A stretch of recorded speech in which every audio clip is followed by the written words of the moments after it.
At 12:30 p.m. on Monday, the 28th of November 1988, a tornado touched down in Raleigh, North Carolina. It was an F4, the second most powerful category on the Fujita scale, with estimated winds exceeding 200 miles per hour. The tornado carved a path of destruction through the city and its eastern suburbs, leaving 4 people dead, more than 150 injured, and damage that would cost nearly $200 million to repair.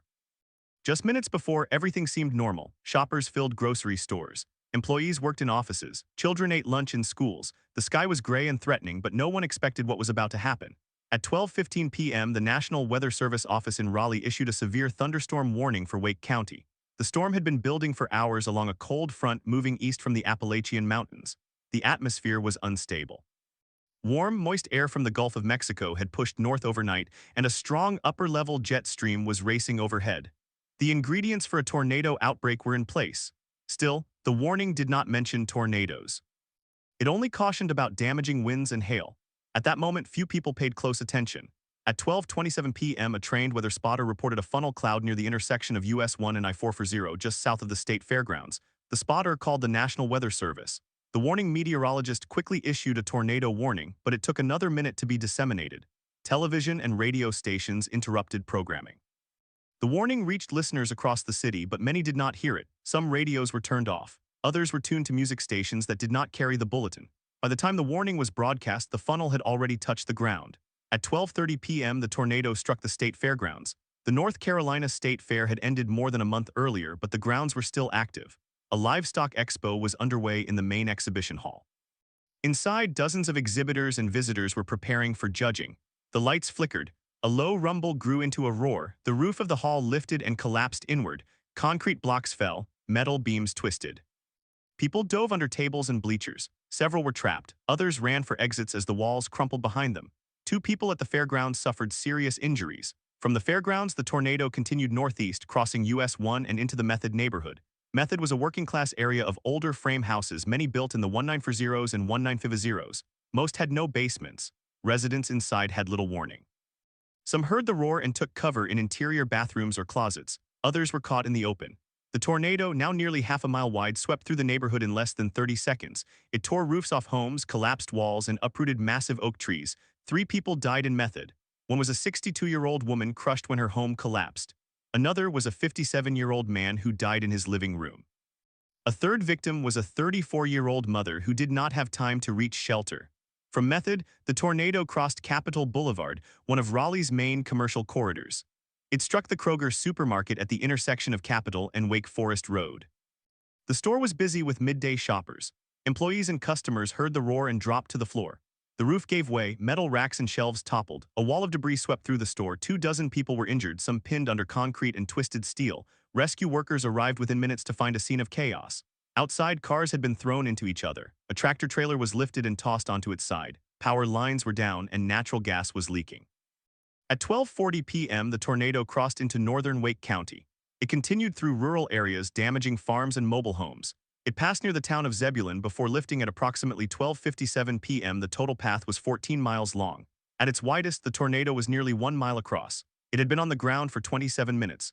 When it lifted, the storm dissipated, but the damage was done. What happened in those 27 minutes? The answer begins with the weather conditions that morning. The Storm Prediction Center in Norman, Oklahoma had issued a moderate risk of severe thunderstorms for much of the southeast. The forecast noted the potential for damaging winds and a few tornadoes, but the exact location and timing were uncertain.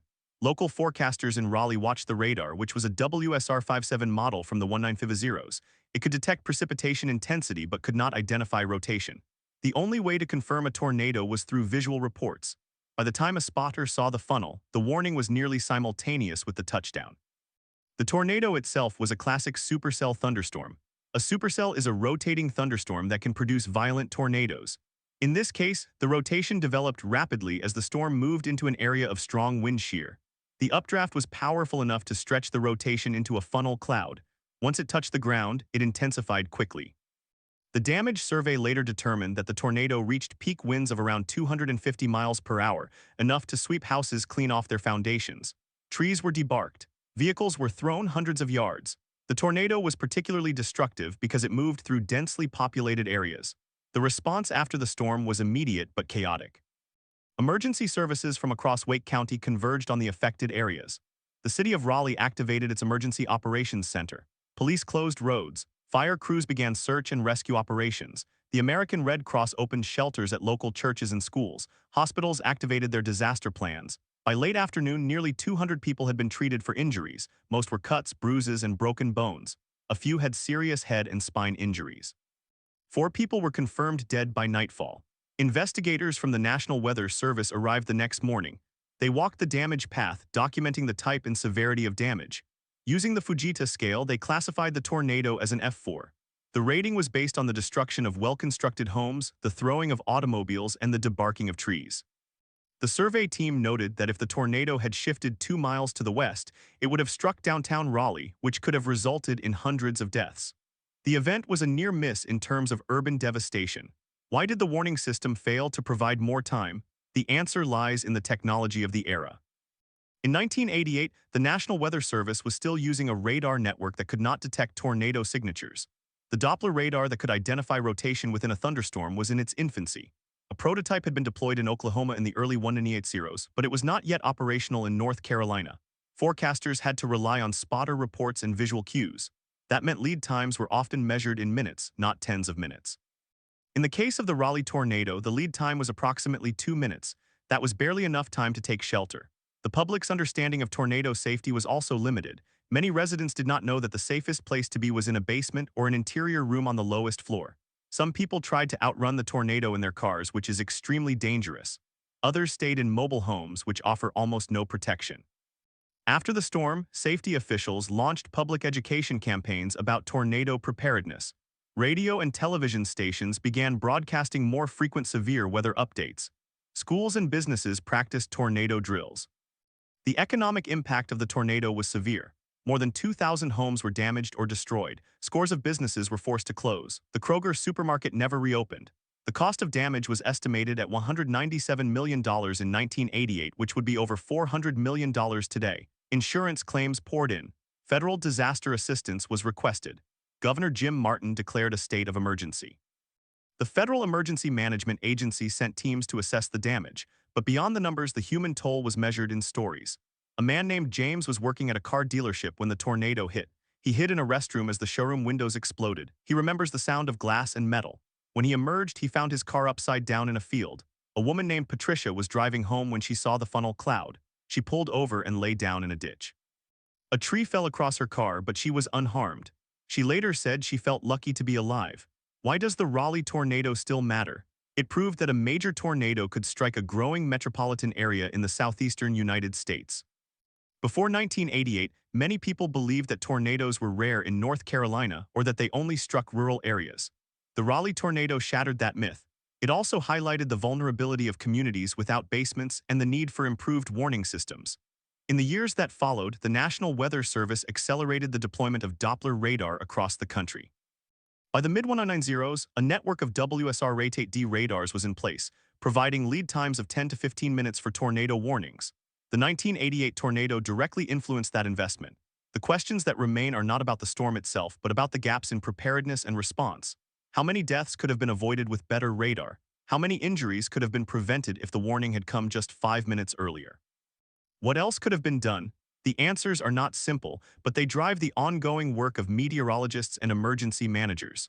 The Raleigh tornado is not only a memory of destruction, it is a lesson that continues to shape how we prepare for the worst that nature can deliver. The morning of November 28, 1988 began like many autumn days in North Carolina, cool, damp, and overcast. A warm front had moved northward overnight, drawing moisture from the Gulf of Mexico. By late morning, temperatures climbed into the mid-60s and the air became unseasonably humid. That moisture, combined with a strong jet stream overhead, created the ingredients for severe thunderstorms. The Storm Prediction Center had issued a moderate risk, but the phrase moderate risk meant different things to different people. To a forecaster in Norman, it meant the potential for scattered severe storms. To a resident in Raleigh, it meant little more than a chance of rain. At 11 a.m., the National Weather Service office in Raleigh issued a severe thunderstorm watch. The watch covered much of central North Carolina. Watches are not warnings. They indicate conditions are favorable for severe weather, but they do not guarantee that anything will happen. In 1988, the general public often confused watches with warnings. Many people ignored them. The watch was broadcast on local radio and television, but the language was cautious, almost bureaucratic. It said, residents should remain alert for developing storms. That was vague enough to be ignored. At 11:30 a.m., a cluster of thunderstorms began to organize over the Piedmont region. Radar at the Raleigh airport showed a cell intensifying near Chapel Hill. The WSR-57 radar, operating since the 1960s, displayed only reflectivity. The intensity of the rain, it could not show rotation. Forecasters watched the echoes grow taller, the tops reaching above 50,000 feet. That was a sign of an extremely powerful updraft. But without velocity data, they could not confirm if the storm was rotating. At 12:01 p.m., the storm produced a funnel cloud over northern Wake County. A train spotter, a volunteer with the local Skywarn network, saw it and called the weather service. The call was logged at 12:02. The forecaster issued a tornado warning at 12:03. That warning was broadcast over NOAA weather radio and local television stations. But television broadcasts in 1988 were not like today. There was no crawl, no graphic overlay. The warning was a voice announcement that could be missed if the viewer was not watching the station. Radio stations carried the alert, but many listeners did not have weather radios in their homes. At 12:05, the tornado touched down. The warning had been issued about 2 minutes before impact. That is not enough time to go to a basement if you are at a shopping center or a grocery store. In a trailer park, 2 minutes might be enough to get to a neighbor's house, but only if the neighbor has a basement. The warning arrived, but the clock was already ticking down. By 12:06, the tornado was on the ground and moving northeast at 50 miles per hour. The first structure the tornado struck was a lumber yard on the outskirts of Raleigh. The building was made of corrugated steel. The tornado ripped it apart in seconds. 2x4s and sheets of metal were thrown into the air, becoming missiles. Some of those pieces landed a quarter-mile away. The lumberyard employees had taken shelter in a concrete storage room. They survived, but the building was gone. One of them later described the sound as a freight train passing directly overhead. At 12:08, the tornado entered a residential area known as North Hills. This was a neighborhood of well-built homes with brick facades and shingled roofs. The tornado tore off roofs, collapsed walls, and blew out windows. A car was lifted from a driveway and thrown onto a neighbor's house. The family inside had taken cover in a hallway. The house collapsed around them, but the hallway held. They emerged with minor cuts and bruises. The neighbor, who had tried to leave in his car, was found dead in the driver's seat, crushed by a falling tree. At 12:12, the tornado reached the corner of Capitol Boulevard and Wake Forest Road, where the Kroger supermarket stood. That scene has already been described. But what happened inside the store is a story of improvisation and luck. A stock clerk named Robert saw the sky turn green through the store's front windows. He yelled for everyone to get down. He pushed customers into the walk-in freezer in the back of the store. The freezer was a heavy steel room with thick insulation. It was the safest place in the building. When the roof collapsed, the freezer held. 23 people survived inside that freezer. If Robert had not acted, many would have died. The tornado continued northeast, crossing the Neuse River. At 12:18, it struck a mobile home park near the river. Mobile homes are notoriously vulnerable to tornadoes. They have no foundation and are often anchored only by straps. The tornado picked up entire trailers and rolled them across the field. One trailer was found wrapped around a telephone pole. 2 people died in that park. A third died when a tree fell on her car as she tried to flee. At 12:25, the tornado passed through a rural area of Wake County, damaging farmhouses and barns. A farmer named Dalton was in his field when he saw it coming. He dropped to the ground in a drainage ditch. The tornado passed 100 yards away, but the wind was strong enough to pull him from the ditch. He rolled across the field and stopped against a fence. He had 2 broken ribs and a dislocated shoulder. He was the only survivor on his property. His house was gone. At 12:34, the tornado entered the town of Zebulon. The town had a population of about 3,000. The tornado had weakened slightly, but it was still a violent storm. It damaged the high school, the fire station, and several homes.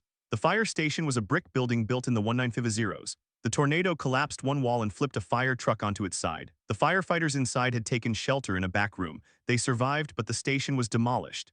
At 12:40, the tornado began to weaken further. The updraft that had sustained it was losing energy. The funnel became rope-like, thin and twisted. At 12:42, the rope dissipated. The tornado was gone. The storm that had spawned it continued northeast, but without the rotation. The rain tapered off. The sky brightened. By 1 p.m., the immediate danger was over, but the damage assessment had barely begun. Emergency workers fanned out across the 14-mile path. They found dead animals, demolished cars, shattered glass. They found a child's doll impaled on a broken fence post. They found a wedding album that had been carried 2 miles from a destroyed home.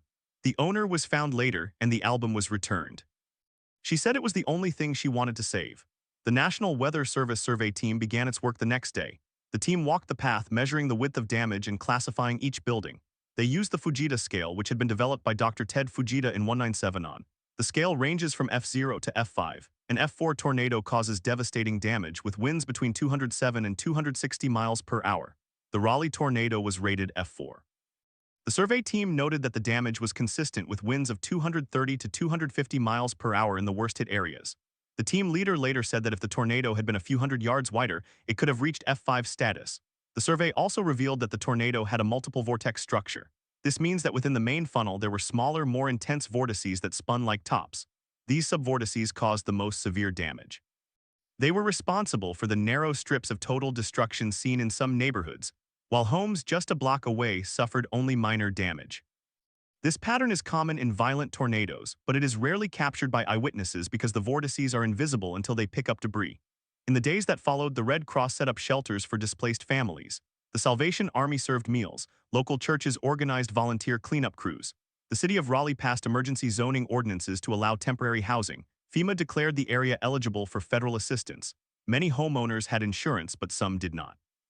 Those without insurance faced a long road to recovery. The question of warning technology came to the forefront immediately.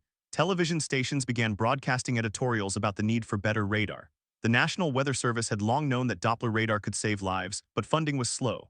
The Raleigh tornado accelerated the timeline. In 1989, Congress appropriated additional funds for the installation of WSR-8D radars across the country. North Carolina's first Doppler radar became operational in 1992 at the Raleigh-Durham Airport. That radar would have detected the rotation in the supercell before the funnel cloud touched down. Lead time could have been increased to 10 or 15 minutes, but technology alone is not enough. Public education is equally important.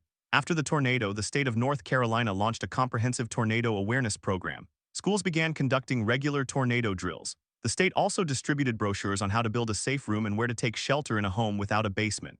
Mobile home parks were encouraged to install community storm shelters. Some parks did. Many did not. The human consequences of the tornado are measured not only in deaths and injuries, but in psychological trauma. Many survivors reported symptoms of post-traumatic stress disorder for years afterward. Some avoided going out in thunderstorms. Others could not sleep when the sky grew dark. Support groups were formed, but mental health resources for disaster survivors were limited in the 180s. Today, there is more awareness of the need for long-term psychological care after a disaster. The Raleigh tornado also had an economic ripple effect. The destruction of businesses meant lost jobs. Some businesses never reopened, and their employees had to find work elsewhere. The tax base in the affected areas declined temporarily, but the city of Raleigh recovered quickly. New homes were built, new businesses opened, the population continued to grow. By 1990, the physical scars had faded, but the memory remained. Why does this tornado still matter 35 years later? Because it serves as a case study in the vulnerability of a rapidly growing metropolitan area. Raleigh in 1988 was a city of about 200,000 people, with sprawling suburbs that extended into former farmland. Today, the Raleigh-Durham metropolitan area has a population of over 2 million. Many of those homes and businesses are in the same path that was hit in 198. If a similar tornado struck today, the death toll could be much higher despite better warnings. The reason is that more people live in vulnerable structures. Mobile homes, manufactured homes, and apartment buildings without basements are still common. Even with a 12-minute warning, not everyone will take shelter in time. The lessons of the Raleigh tornado are not only about meteorology. They are about urban planning, building codes, and community preparedness. Some communities have responded by requiring safe rooms in new construction, others have not. The decision to invest in resilience is often delayed until after a disaster. Raleigh was fortunate that the tornado missed the downtown core. That luck cannot be repeated indefinitely. In the end, the Raleigh tornado of 1988 is a story of near misses, lost opportunities, and incremental progress. It is a reminder that nature does not ask for permission, and that the best defenses are not built after the storm but before. The 4 people who died were victims of a system that could not see the danger in time. The hundreds who survived were saved by the quick thinking of individuals like the stock clerk who opened the freezer door. Their stories deserve to be remembered. The investigation did not stop with the damage survey. Meteorologists studied the radar data from that day, even though it was limited. They compared the storm to other tornado outbreaks in the southeast. They found that the Raleigh supercell was similar to the storms that produced the most violent tornadoes in the plains, but it occurred in a different environment. The southeast has more moisture, more trees, and more hills. Tornadoes there are often rain-wrapped, meaning they are difficult to see. That makes them more dangerous. The Raleigh Tornado also highlighted the role of spotter networks. In 1988, the Skywarn program relied on volunteers who were trained to recognize severe weather signs. Many of them were amateur radio operators. The spotter who called in the funnel cloud at 12:01 gave the weather service its only lead. Without that call, the warning might have been even later. Today, spotter networks are larger and more sophisticated, but they still depend on volunteers. The Raleigh Tornado proved their value. One of the unanswered questions from the event is whether the National Weather Service could have issued the warning earlier using the technology available at the time. Some meteorologists argued that the radar showed a hook echo, a characteristic signature of a tornado-producing thunderstorm, but it was subtle. The WSR-57 radar was analog. The screen displayed blobs of precipitation. The hook echo was there, but it was easy to miss. In retrospect, it was visible, but hindsight is always clearer. The Federal Aviation Administration also played a role. The FAA had Doppler radar at the Raleigh Airport for detecting wind shear, a hazard to aircraft. That radar could see rotation, but it was not linked to the Weather Service. The two agencies operated separate systems with separate missions. After the tornado, there were discussions about sharing data, but the technical challenges were significant. It would take another decade before weather data from FAA radars became available to forecasters. The story of the Raleigh Tornado is also a story of resilience. The Kroger supermarket that was destroyed never reopened, but the chain built a new store a few miles away. The mobile home park was rebuilt with stronger anchors and a community shelter. The neighborhood of North Hills was rebuilt with stricter building codes. Some homeowners installed safe rooms in their basements. The community learned. But the learning was not universal. Many residents moved away and new residents moved in. By the late 1990s, a new generation of Raleigh residents had never experienced a tornado. The memory faded. Severe weather became a background noise. Then in 2011, an outbreak of tornadoes swept through the southeast, including North Carolina. In April of that year, over 300 people died across the region. The Raleigh area was spared the worst, but the reminder was stark. The 1988 tornado had been a warning. Some heeded it, others did not. The final chapter of the Raleigh tornado is still being written. Every year, meteorologists revisit the event in training sessions. It is used as an example of how a single storm can change a city. The 4 victims are remembered at a small memorial near the site of the Kroger, a simple plaque that reads, "In memory of those who lost their lives in the Raleigh tornado of November 28, 1988. The plaque is easy to miss. But for those who know, it is a reminder that nature does not negotiate. What happened in 27 minutes on that November afternoon is a microcosm of the challenge of living with severe weather. The tornado was a product of atmospheric forces that cannot be controlled.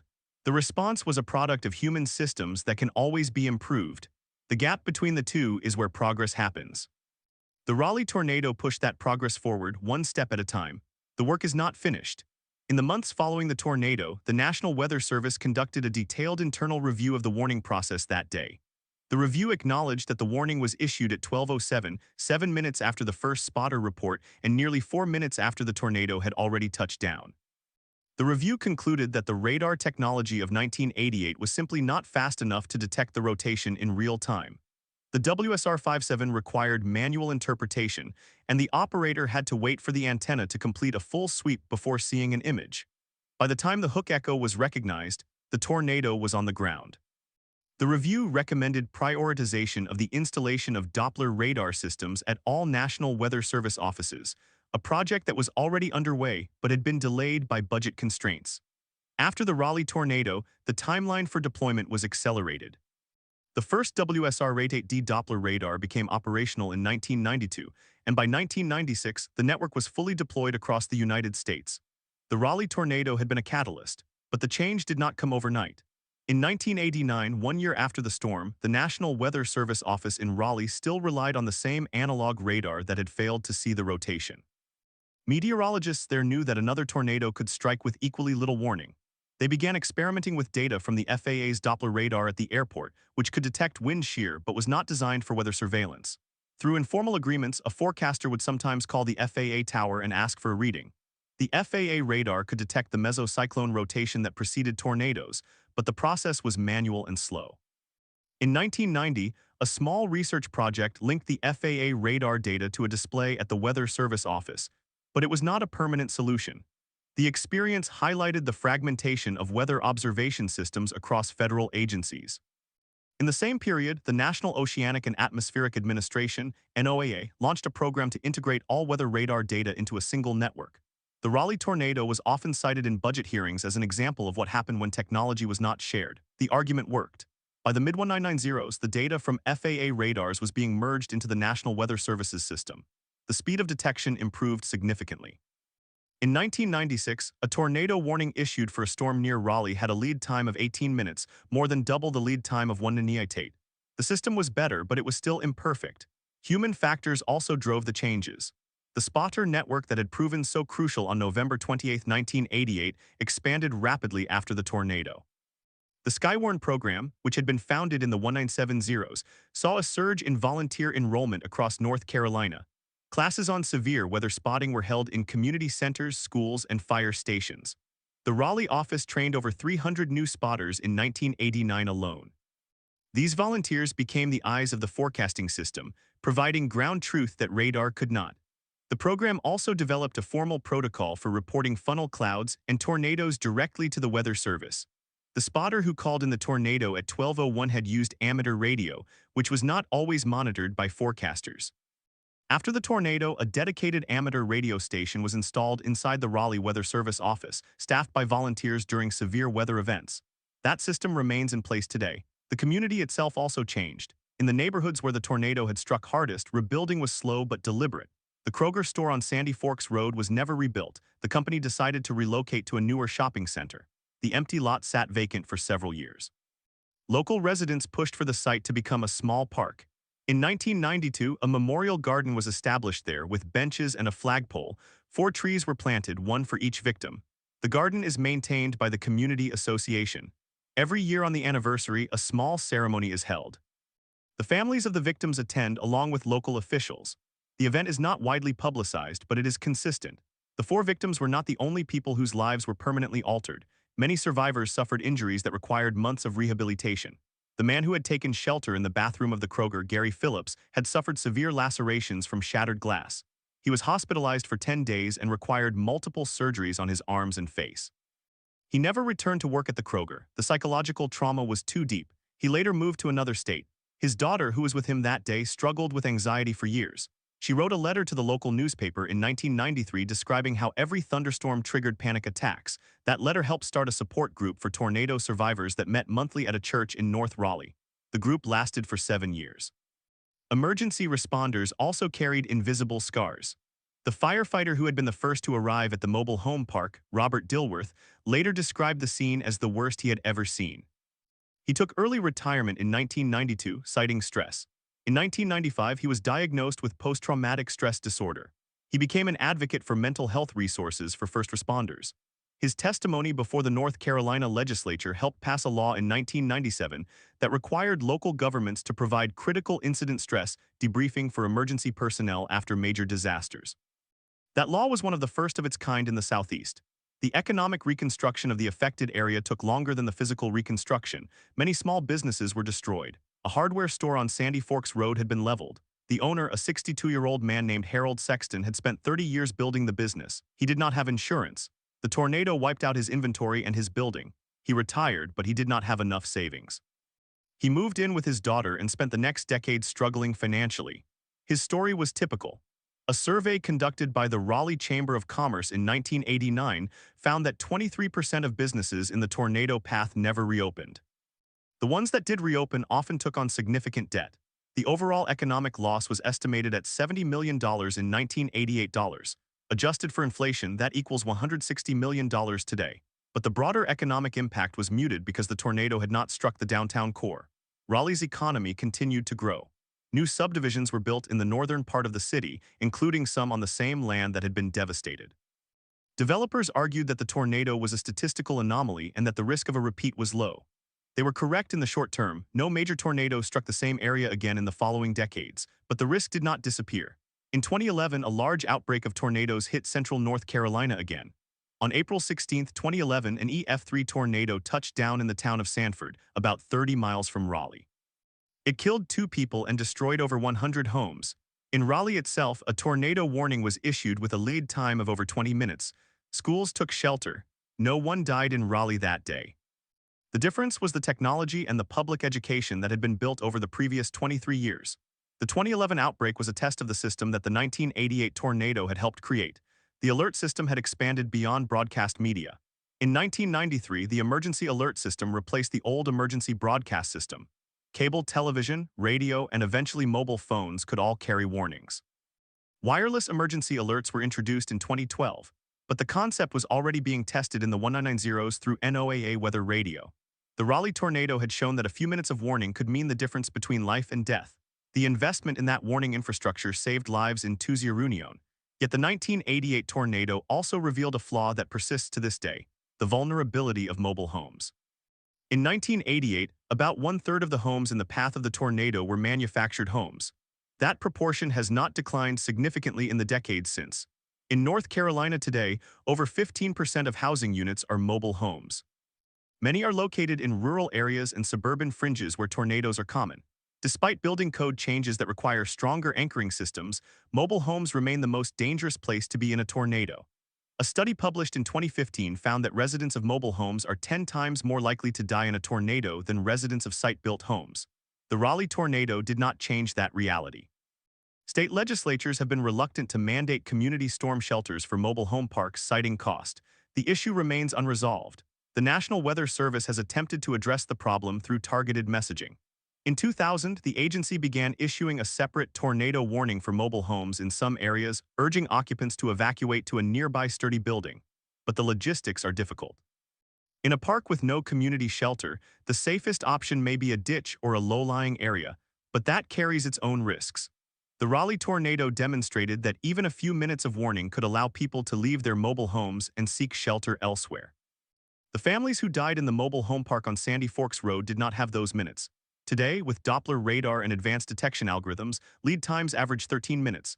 That is enough time for many, but not all. The survivors of that park who lived through the 1988 tornado often tell newcomers the story. The lessons of the Raleigh tornado are also being applied in other contexts. The event is used as a case study in university courses on emergency management. It is analyzed for how the warning system failed, but also for how the response system succeeded. The triage at the mobile home park, the swift arrival of ambulances, the coordination with hospitals, and the communication between agencies were all considered effective by later standards. The after-action report from the State Emergency Management Office noted that the response was smooth despite the confusion. The biggest gap was the warning, not the rescue. In 2005, the National Weather Service held a symposium on the anniversary of the Raleigh tornado. Meteorologists presented research on the storm, including a radar reanalysis using modern algorithms.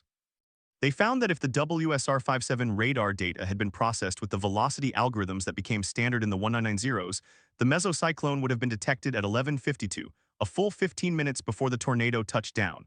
The result would have been a warning issued at 11:55, giving the public over 10 minutes to take shelter. The 4 victims might have survived.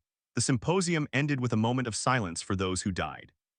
The legacy of the tornado is not only in technology, it is in the way people think about severe weather. Before 1988, many residents of Raleigh considered tornadoes a risk that applied to the plains, not to North Carolina. After 1988, the perception changed. Schools began holding drills and the phrase tornado warning took on new meaning.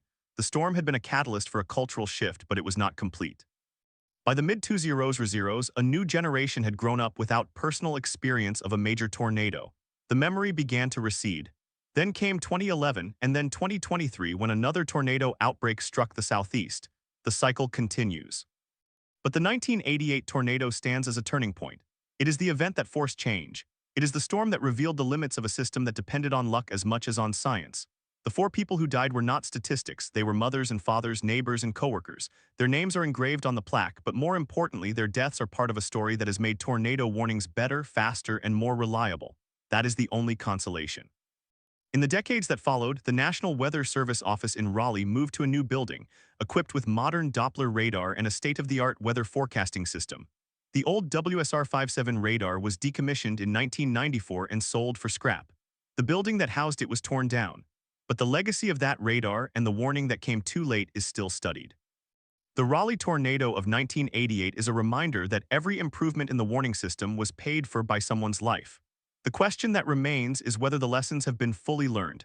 The answer, as the history shows, is both yes and no. The system is better. The warnings are earlier, but the vulnerability of the most exposed people has not been eliminated. The work is not finished, and it will not be finished as long as tornadoes continue to touch down in places where people live. The work is not finished, and it will not be finished as long as tornadoes continue to touch down in places where people live. But the story of the 1988 Raleigh tornado does not end with the warning system. It also ends with the people who survived and the ones who did not. In the years after the storm, the survivors carried their memories differently. Some rebuilt their homes on the same lots, though many chose to leave the neighborhoods that had been destroyed. The mobile home park on Sandy Forks Road was never rebuilt. The land sat empty for years, overgrown with kudzu and loblolly pines, until a developer purchased it in the late 1990s and built a small subdivision of site-built homes. The new residents did not know the history. The only reminder was a small marker placed by the County Historical Society, but it was often hidden by weeds. At the time of the tornado, the National Weather Service had no formal process for conducting post-storm surveys. In the months that followed, the agency developed a new procedure. Meteorologists would drive the damage path, photograph debris, interview witnesses, and assign an intensity rating based on the Fujita scale. The 1988 storm was initially rated an F4, but later reanalysis in the 2000s downgraded it to an F3 because the damage patterns did not meet the strict criteria for F4 winds. The debate over the rating did not change the facts on the ground, but it did affect how the storm was classified in the national database. The rating mattered for research. It mattered for insurance. It mattered for building codes.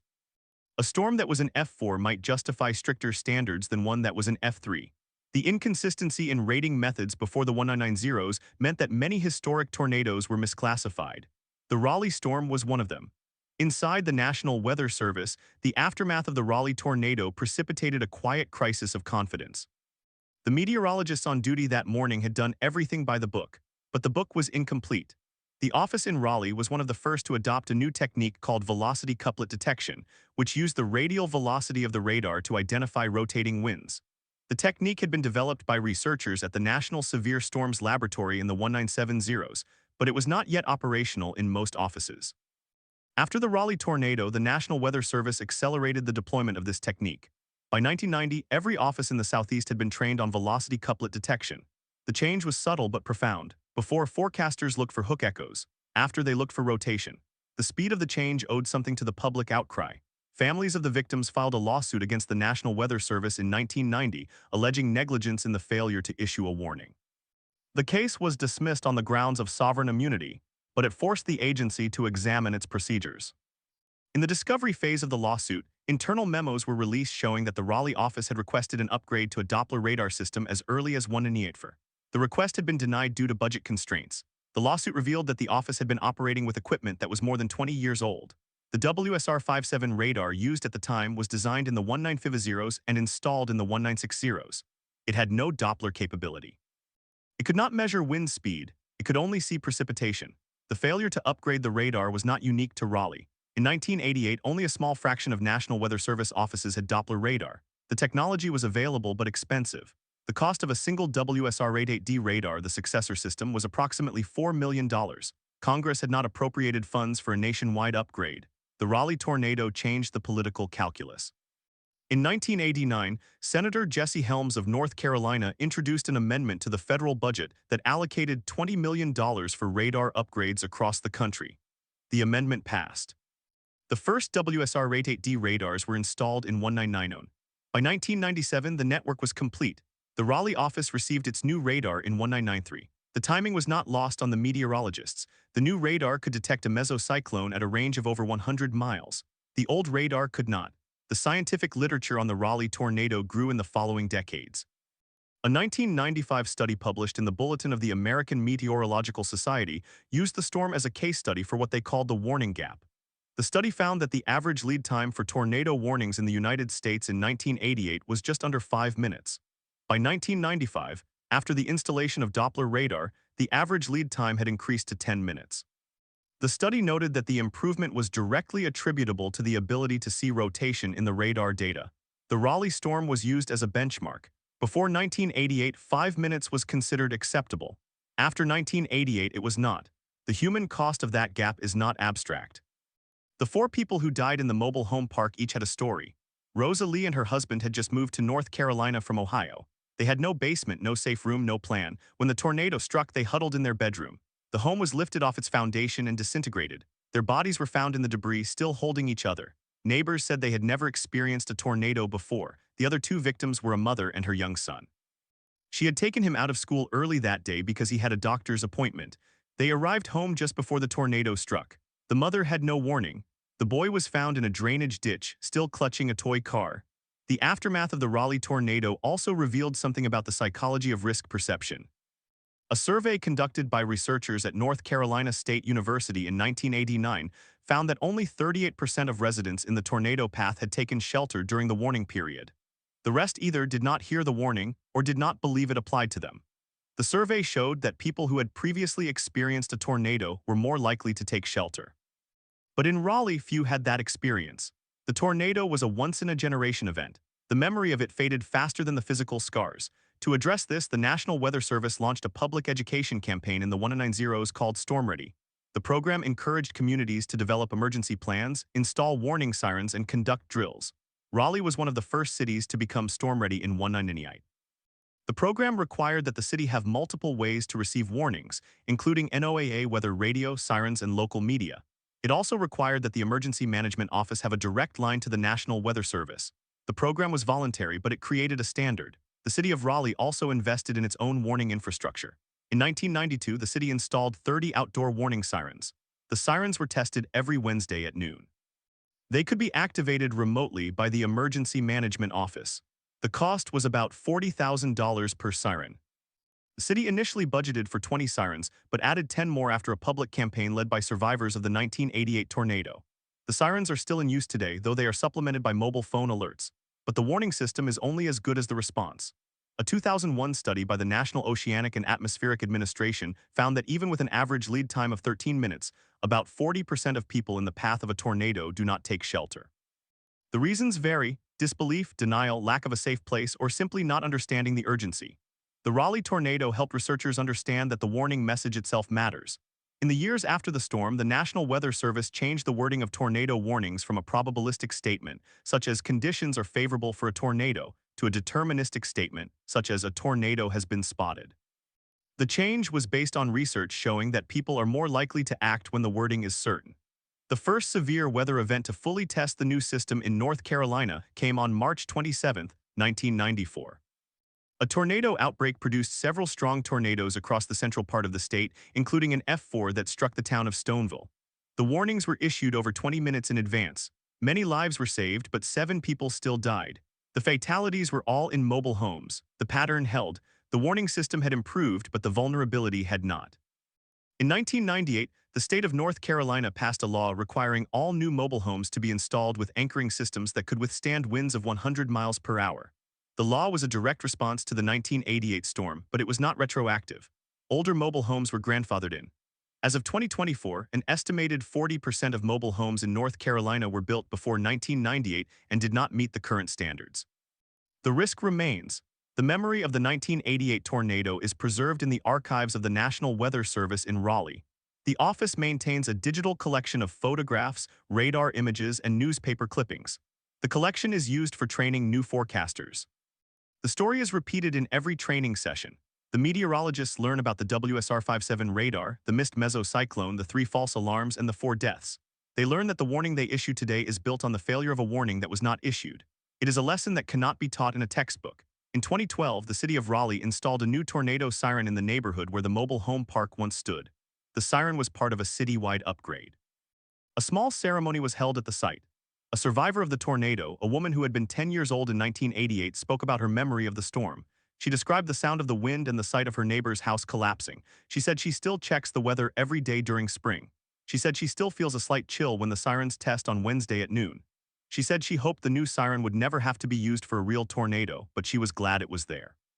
The question of whether the 1988 tornado could happen again is not really a question. It could, and it has. The tornado that struck Sanford in 2011 was similar in strength and path. The warnings worked that day because the radar detected rotation early. The public responded, but the margin of safety is thin. A tornado can develop in minutes. A warning that arrives too late or goes unheard is still a failure, even if the technology is better.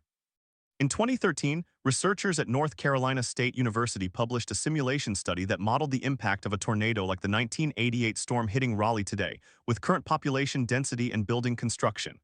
The study found that the number of fatalities would be lower, but the number of injuries would be higher because more people live in the area.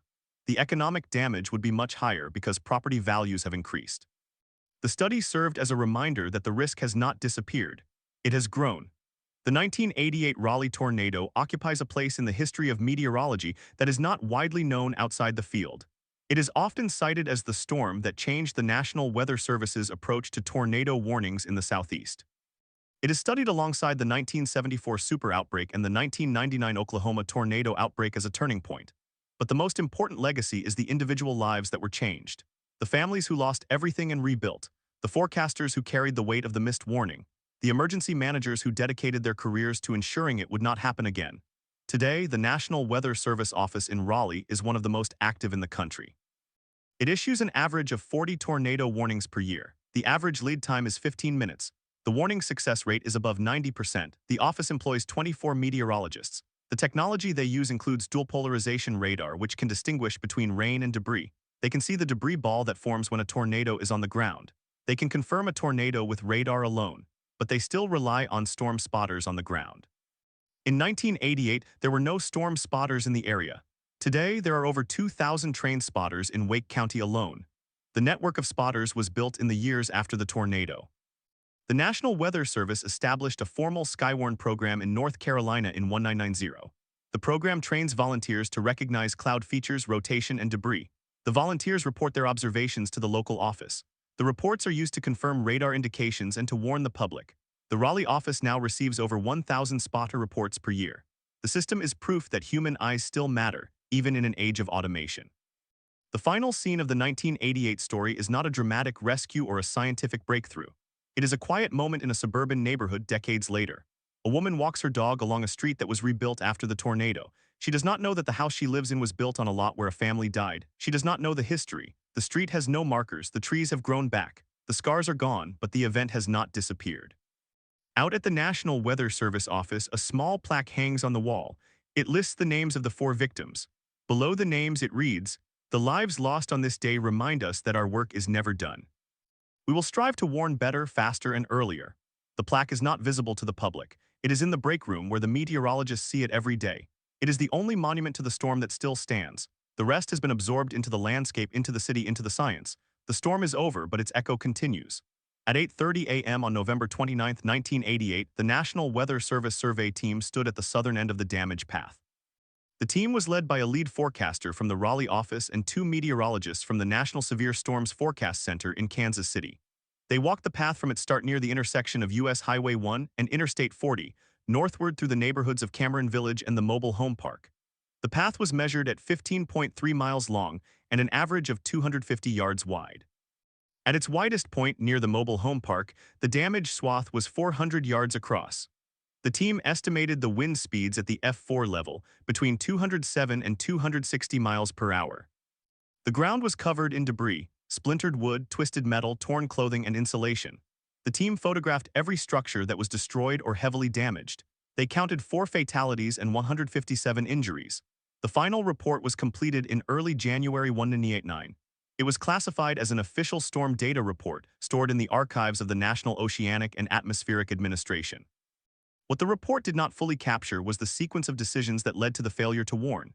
The survey team interviewed the forecaster who had been on duty during the outbreak. He was a veteran meteorologist with over 15 years of experience. He described the radar screen that night. He saw the thunderstorm cell develop over Sanford, about 30 miles south of Raleigh. He watched it intensify. At 1:05 a.m., the cell showed a hook echo on the WSR 57. A hook echo is the classic sign of a mesocyclone, the rotating updraft that precedes a tornado. The forecaster noted the hook echo but did not issue a warning. He later explained that the radar return was weak and that the hook echo was not well defined. He thought it might be a false return caused by ground clutter. He waited. At 1:12, the cell passed over the radar site itself, causing the radar beam to overshoot the storm's lower levels. The forecaster lost the ability to see the rotation. At 1:15, the tornado touched down. At 1:18, a police officer driving on U.S. Highway 1 reported a funnel cloud. The call was routed to the county dispatch, not to the Weather Service. By the time the forecast office learned of the report, the tornado had already struck the Mobile Home Park. The warning was never issued. The investigation also uncovered the 3 false alarms that had occurred earlier that evening. At 6:45 p.m., a severe thunderstorm warning had been issued for parts of Wake County. No tornado was reported. At 8:30 p.m., another warning was issued. Again, no tornado. At 10:15 p.m., a third warning. All three were for severe thunderstorms, not tornadoes, but the public had become accustomed to warnings that did not produce a tornado. The forecaster later admitted that the false alarms had influenced his decision. He did not want to cry wolf. He did not want to issue a warning that would be ignored the next time. The false alarms eroded his confidence in the radar data. He trusted the pattern of previous false alarms more than the hook echo on the screen. That trust cost 4 lives. The human cost was concentrated in the mobile home park. The park housed about 40 families, mostly low-income and working class. Many were renters. The mobile homes were built in the 1970s and did not have tie-downs or anchoring systems required in later years. When the tornado struck, the park was in darkness. The power had gone out minutes earlier. Residents had no sirens, no weather radio, no warning. One survivor, a man named James, described hearing a sound like a freight train and then feeling his trailer lift off the ground. He was thrown into a ditch. His wife did not survive. 3 other people died in the same park, a woman and her 2 children, ages 6 and 9. They had taken cover in a bathroom. The bathroom was not anchored to the foundation.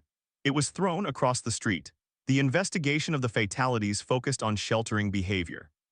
The National Weather Service later interviewed neighbors and family members. None of the victims had heard a warning. One victim had a weather radio, but it was not turned on. Another victim had a television, but the broadcast had been interrupted by a late-night movie. The official report recommended that the National Weather Service improve its partnership with local broadcasters to ensure tornado warnings interrupt programming immediately. That recommendation led to the development of the emergency alert system protocols that are still used today. But the recommendation took years to implement.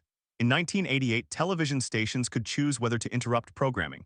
Most did not have automated systems. They relied on a person in the control room to decide. On the night of November 28th, the control room operator at the local ABC affiliate did not realize the severity of the storm. The tornado warning that should have been broadcast was never sent. The broader question remained, how could the radar data be misinterpreted? The WSR-57 was an analog radar, requiring the operator to interpret the image on a cathode ray tube. The image was grainy. The hook echo was faint, but the forecaster had been trained to recognize the pattern. The difference was experience and caution. In the years after the tornado, the National Weather Service standardized the interpretation criteria for hook echoes and mesocyclones. They introduced a checklist that required a warning to be issued if a hook echo was observed, regardless of the forecaster's subjective confidence. The checklist was a direct response to the failure in Raleigh. But the system change did not happen overnight. It took a series of meetings, memos, and training sessions. By 1990, every forecast office in the Southeast had been updated with new warning criteria. The Raleigh office became a test site for a new radar technology, the WSR-8D, which was deployed nationwide in the early 1990s. The new radar was Doppler, capable of measuring wind speed and direction. It could detect rotation even without a visible hook echo. The first WSR-8D radar in North Carolina was installed in Raleigh in 1993. The old WSR-57 was decommissioned. It was shipped to a museum in Oklahoma, where it is now displayed as a relic of an earlier era of meteorology. The echo of the 1988 tornado continues in the training materials used by meteorologists today. The case is studied as an example of cognitive bias in decision-making. Forecasters are taught to recognize the danger of false alarms leading to complacency. They are taught to treat every hook echo as a potential tornado until proven otherwise. The lesson is simple: the warning must be issued, the radio broadcast must go out, the siren must sound. The cost of a false alarm is embarrassment. The cost of a missed alarm is death. In 2008, the National Weather Service released a retrospective analysis of the 1988 storm. The analysis concluded that with modern radar technology, the tornado would have been detected at least 10 minutes before touchdown. The warning would have been issued. The fatalities could have been avoided. But the analysis was hypothetical. It could not bring back the 4 people who died. It could only serve as a reminder that the next event must be handled differently. The last documented survivor of the mobile home park, a woman named Linda, died in 2020. She had never fully recovered from the injuries she sustained in the storm. She spent the rest of her life in a wheelchair. She never lived in a mobile home again. In her final interview recorded by the Wake County Historical Society, she said the tornado changed everything. She said she still hears the sound of the wind. She said she still checks the weather every night before bed. She said the echo of the storm never really left. The storm is over. The echo continues.